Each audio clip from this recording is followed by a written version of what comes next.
Почитуван премиер Ковачевски, почитувана пратеничка, почитувани новинари, почитувани граѓани на Свети Николе. Денес се наоѓаме пред овој преубав објект кој 27 семејства ќе добијат договори и ќе добијат клучеви од овој објект. Иначе зградата се состои од 48 единици, во истата зграда има и 48 подруми. Ова инвестиција изнесува приближно 85 милиони денари.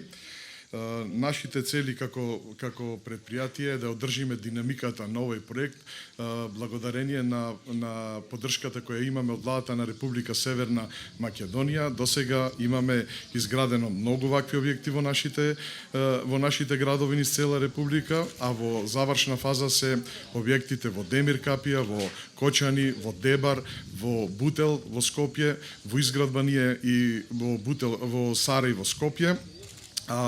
Предвидени за идна изградба ни се и објектите во Штип, за многу брзо ќе видите тука и камен темелник на тој објект, и објектите во Прилеп и во Пехчево. Она што е денес многу битно, е битно дека 27 семејства ќе добијат клучеви и ќе имат еден посреќни моменти во нивното живење. Понатаму треба да се заедно со владата на Република Македонија, Северна Република Македонија, сме во добри преговори со Банката на Европа, при Советот на Европа за продолжување на ваков и сличен проект. Благодарам.